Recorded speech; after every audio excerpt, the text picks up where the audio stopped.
देखो, कल कहानी में ट्विस्ट होगा। अब होगा या नहीं होगा वो कल पता चल जाएगा। यानी कि कल एपिसोड्स बदले जाएंगे, यानी कि किसी की बहू किसी के एपिसोड में आ जाएगी। ऐसा कुछ होने वाला है स्टार प्लस वालों की तरफ से।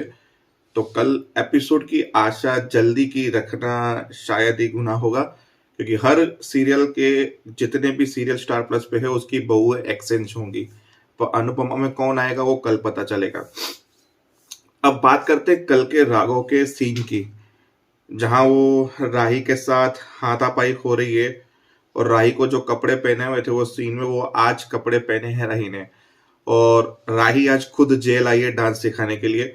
मतलब वो एक सपना तो नहीं था, जो भी था रियल था। राही को राघव अटैक करके आया है राही के ऊपर, और राही ने उससे हाथ पे कट मार दिया है। और राही कहाँ पे है और किस कंडीशन में है वो आज के एपिसोड में दिखाया नहीं गया। तो चलो आते हैं मुद्दे पे। रात हो गई, राही के बाल उलझ गए होली के बाद कलर लगने के लिए। उससे बाल संभल नहीं रहे। प्रेम आके उसके बाल संभल रहा है और बोला बाल के साथ साथ मैं सब कुछ संभाल लूंगा, तुम चिंता मत करो। हैप्पी एंडिंग मोमेंट होता है दोनों के बीच में। दोनों एक दूसरे की हिम्मत बनते हैं। राही कॉफी बनाने जाती है, प्रेम के लिए कॉफी बनाते हैं। प्रेम भी उसकी मदद करने पहुंचता है, जहां रसोई में वो हक कर रहे होते और वहां माही आ जाती है। और माही अपने आप को हर्ट करती है जोर से इनकी चिपटा चिपटी देखकर। सुबह होते ही बहुत जल्दी उठ जाते हैं ये लोग और पूरे घर के लिए ब्रेकफास्ट बनाते हैं, ताकि जो कल मूड खराब हुआ है ये ब्रेकफास्ट खा के सबका मूड हैप्पी हो जाए। पर उससे पहले रात को बा को खुजली जागी मैं फोन करूं शाह हाउस में। तो बा ने शाह हाउस में फोन किया, उठाया गलती से बाबूजी ने फोन। अब बाबूजी ने जैसे ही फोन उठाया तो वो अनुपमा की बुराई करने लगे। बोला बस, घर की आप भी बड़ी है, आपको भी ये करना चाहिए था, वो करना चाहिए, रखिए फोन। बाबूजी ने जिस टोन में बात की फोन काट दिया। बाबूजी खुद हंसने लगे। लगता है मेरे अंदर लीला घुस गई है, मैं कब से जवाब देने लगा। तो मजेदार सीन था वो तो। फिर सुबह जब नाश्ता बना, अनुपमा आई। चलो चलो जल्दी जल्दी, आज प्रेम राय का मस्त ब्रेकफास्ट बनाती तुम दोनों। चलो चलो किचन के बाहर जाओ, आपने कहा था हमारा घर है। बोला, फिर राई बोलती आपने तो कहा था कि हम, मेरा घर भी है ये, और हमें किचन में नहीं आने दोगी आप। अरे वो इमोशनल डायलॉग मेरे सामने मत, चलो बाहर जाओ, चलो मैं बनाती हूँ। अबे तुम कितने बजे उठी हो, क्या क्या छप्पन भोग बना दिया। कितना सब कुछ बना दिया आप लोगों ने। रिलैक्स। तो मेरे लिए क्या काम बचाया है तुम लोगों ने। चाय, आपसे अच्छी चाय कोई नहीं बना सकता। तो जल्दी से चाय पटाएंगे, तब तक हम ये सारा बाहर लेके जाते। साहब शाह हाउस वाले बैठे अच्छे से कर रहे थे सब कुछ।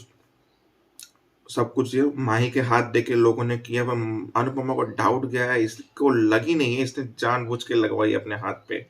मुझे ऐसा क्यों लग रहा है। फिर वही बातें होती रही कि अनुपमा के पास एक फोन आया जेल से, जहाँ पे बोला गया कि एक डांस टीचर आने वाली थी, वो कैंसिल हो गई। हमें एनुअल फंक्शन के लिए डांस टीचर चाहिए। फिर हमें याद आया कि आप भी डांस सिखाती हैं, तो प्लीज़ आप सोच समझ के जवाब दीजिए। फिर वो बार का रिएक्शन कि तुम डांस सिखाने नहीं जाओगी, क्योंकि तोशु ने कहा कि आप कैदियों के साथ डांस करेंगी। बोला कैदियों के साथ डांस नहीं करना, कैदियों को डांस सिखाना है, दोनों में फर्क होता है। पर अब हम कोठारीज के रिश्तेदार हो चुके हैं, तो कैसा लगेगा, कैसा बीतेगी उनके पास के घर की ये वो। बोला बस कीजिए। और वो मम्मी को उसने साई ने समझाया कि आप जाइए, आपके अंदर का वो डांस जगाइए, थोड़ा एनर्जिक बन जाइए, और मैं भी आऊंगी। मतलब जरूरत नहीं है। प्रेम ने रिक्वेस्ट किया आप ले जाइए राही को भी साथ में। तो राही और अनुपमा पहुंच गए जेलर के पास। बोला कि देखो सिक्योरिटी चाहिए, क्योंकि राघव से थोड़ा सा डर लगता है। बोला देखो मेरी बेटी भी एक जर्नलिस्ट है, वो जब यहाँ पे आती है तो जो सिक्योरिटी मैं उससे प्रोवाइड करता हूँ वही सिक्योरिटी मैं आप दोनों को प्रोवाइड करूंगा। आपका डर मैं समझ सकता हूँ, पर वो कभी किसी के ऊपर हमला नहीं करता, ना उसने आज तक कभी हमला किया है। मैं 10 साल से राघव को जानता हूँ। उससे कोई चीज ट्रिगर कर जाती है जो उसकी लाइफ के में बीती हुई है, तब वो ऐसे रिएक्शन करता है, जहां तक मैं जानता हूँ। तो अनुपमा जी आप चिंता बिल्कुल भी मत कीजिए। अब आते हैं कोठारी निवास, जहाँ पराग सुबह सुबह चौकीदारों को डांट रहा था ये वो, कि और किसी की गाड़ी अपने घर के बाहर कैसे पार्क हुई, ये को लोग क्या करते हैं, कैमरा क्यों ऐसे घुमा हुआ है, ये वो। फिर गौतम आकर बोलता है रिलैक्स, चिंता मत करो, मैं देख लूंगा। मैं जाता हूँ राही और प्रेम से बात करने, बोला ये वो, बोला मुझे उसकी नहीं पड़ी, बोला वो आप बोल रहे हो गुस्से में, पर आपके पीछे के गुस्से के पीछे पराग कोठारी का वो बाप वाला दिख रहा है। वैसे भी कोठारी अंपायर चलाने के लिए किसी की तो जरूरत पड़ेगी, खास करके प्रेम की। तो आपका काम ये मैं करूंगा, क्योंकि उसके अलावा तो कोई चला ही नहीं सकता। मतलब बोला भी और टोंट भी मार दिया साथ में। फिर पराग को प्राउड फील करवाया कि एक बेटा नहीं पर ये दूसरा बेटा आपके साथ हमेशा रहेगा। पराग तो चला गया।